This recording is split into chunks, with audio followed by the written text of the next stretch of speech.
l'honneur de vous inviter à venir prendre la parole.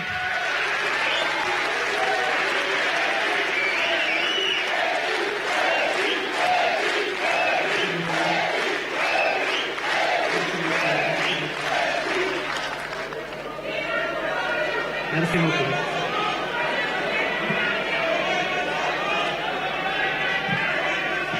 Monsieur le Président de l'Assemblée nationale,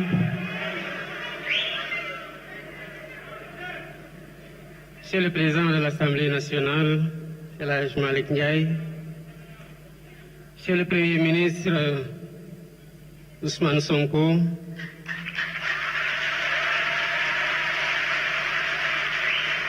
honorables députés, Monsieur le ministre d'État Alamine Loum, Mesdames, Messieurs les ministres, Madame, Messieurs les membres du corps diplomatique, chers partenaires techniques et financiers, distingués invités, en vos rangs, titres et qualités.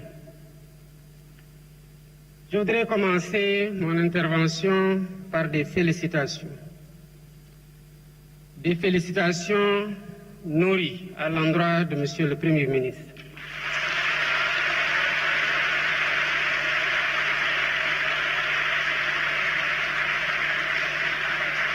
Des félicitations à l'ensemble des membres du gouvernement.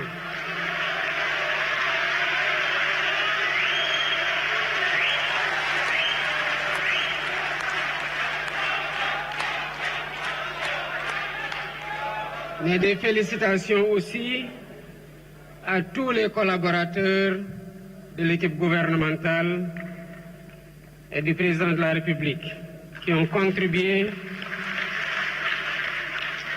à l'élaboration de ce plan de redressement dont vous avez chacune et chacun l'opportunité d'en apprécier la pertinence et le réaliser.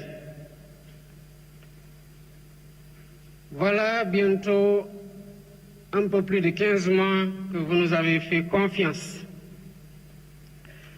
À notre arrivée, nous avons fait la situation de référence à travers un diagnostic honnête.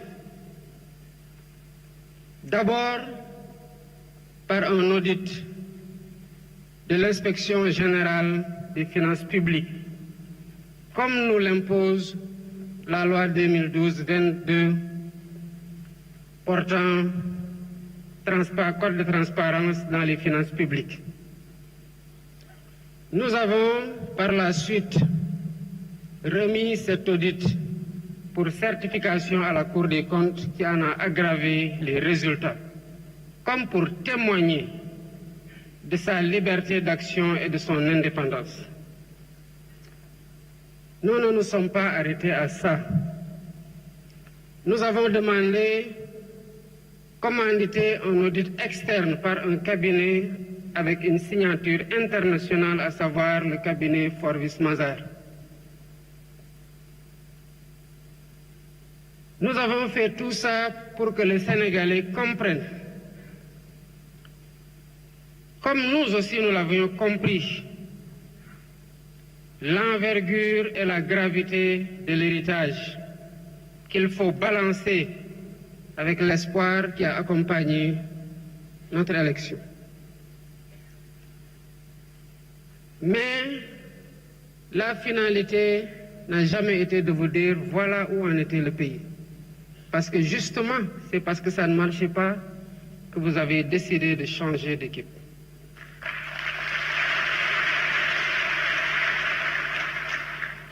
Et nous nous sommes donc attelés à proposer des solutions. Cela a conduit en un temps record à la présentation de la vision Sénégal 2050, l'agenda national de transformation. Cela a conduit à la confection du master plan, à la sélection d'un portefeuille de 80 projets catalytiques. Mais nous ne pouvions pas nous en tenir à les exprimer, à les concevoir, à les partager. La cadence des réformes a été très bonne et cela rend compte de l'efficacité de l'action gouvernementale et de l'efficience dans la conduite de cette action par le Premier ministre. Pourquoi nous avons fait le choix de la vérité? Parce que nous savons que vous avez élu des hommes véridiques pour les avoir éprouvés.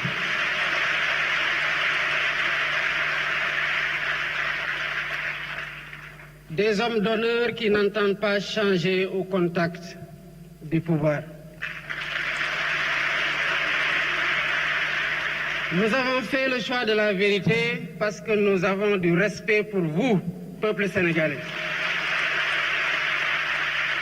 Nous avons fait le choix de la vérité parce que nous voulons imposer à nos interlocuteurs le respect qu'ils nous doivent en leur donnant le respect que nous lui devons.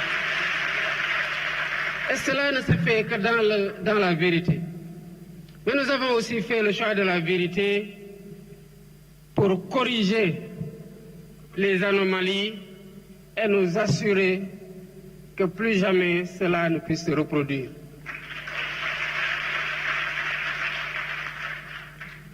Toutes les fois que nous avons discuté avec les partenaires techniques et financiers, ils nous ont posé la même question légitime, certainement que beaucoup d'entre vous se posent. Oui, mais comment allez-vous redresser la situation? Il fallait justement un plan pour redresser la situation et c'est là toute la pertinence du plan de redressement que le Premier ministre a conçu et a présenté. Avant, quand des difficultés étaient relevées à la suite d'un diagnostic, on se contentait justement à dire que nous allons maîtriser les dépenses publiques, que nous allons faire une meilleure mobilisation des ressources domestiques, que nous allons mobiliser des financements endogènes. Oui, mais la question du FMI revient toujours. Oui, vous allez faire tout ça, mais comment? Concrètement, vous allez le faire?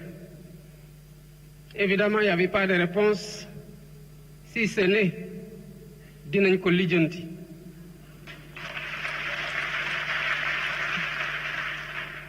Lijjanti boobu moo waral la dette cachée.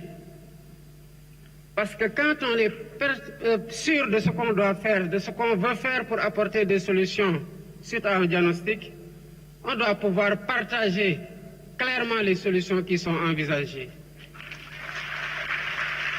C'est cela aussi faire œuvre de transparence. Et c'est là la différence avec le plan de redressement que le Premier ministre vient de vous présenter. Toute l'ingéniosité du plan réside dans le chiffrage ligne par ligne de ce qui va être fait et qui constitue en agrégé le montant de 5 677 milliards en hypothèse basse et décliné annuellement dans les rythmes de mobilisation. C'est cela que le FMI attendait comme réponse. C'est cela que le peuple sénégalais attendait comme réponse. Et c'est cela que nous vous donnons aujourd'hui comme réponse.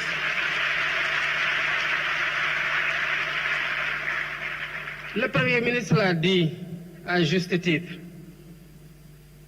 Le redressement a commencé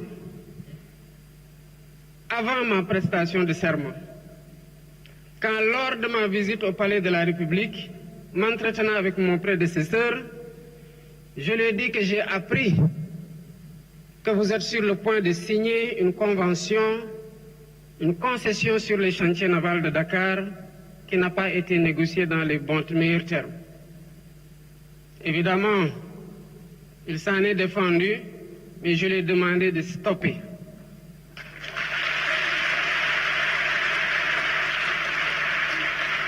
Et nous avons relancé un nouvel appel d'offres qui sera bientôt finalisé. Et vous verrez, comme vous l'avez vu dans les renégociations précédentes, quel a été le premier contrat et quel est désormais ce que nous avons signé. Le redressement a commencé aussi avec la réactivation du Comité national de la dette publique.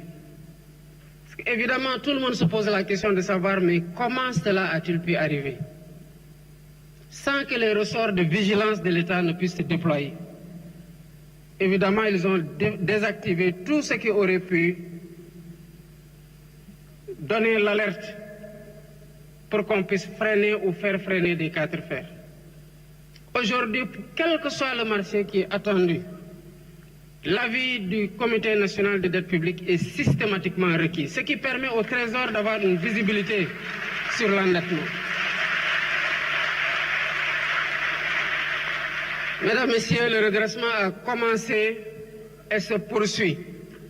Cette semaine, j'ai convoqué une session extraordinaire de l'Assemblée nationale pour le vote de 4 lois sur la transparence.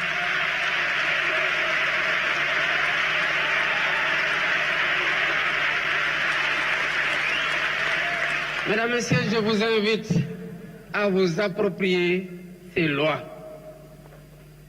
Ça fait une année que nous travaillons sur ces lois pour nous assurer d'avoir le meilleur dispositif de lutte contre la corruption et de promotion de la bonne gouvernance. Et vous le verrez, peut-être que vous partagerez mon sentiment. Et Dieu sait que j'ai été particulièrement exigeant. Je suis très satisfait.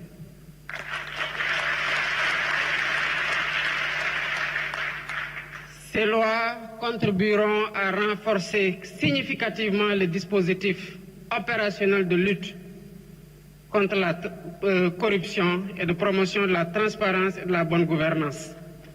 Et ces lois constitueront un rempart sûr contre les prévarications de toutes sortes. Il appartiendra au peuple sénégalais d'en être la vigie pour l'application systématique des dispositions qui seront retenues.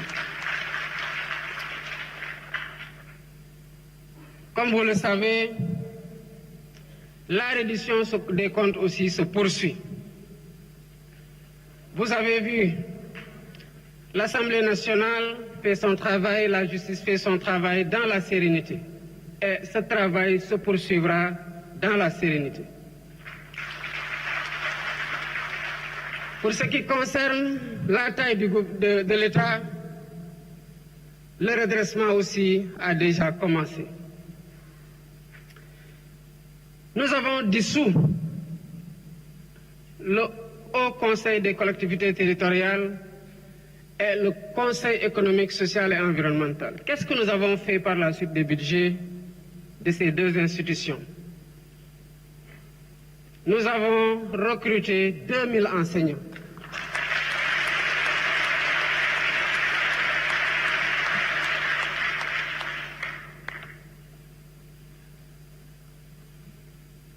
Mais c'est parce qu'on a dissous le Haut Conseil des collectivités territoriales que nous nous sommes rendus que l'immeuble qui abritait le Haut Conseil a été acquis par l'État depuis 2014.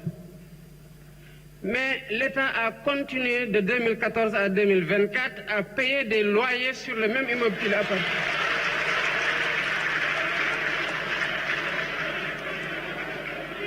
Et cela pour un coût cumulé d'au moins 3 milliards en 2024. Si nous n'avions pas dissous le Haut Conseil des collectivités territoriales,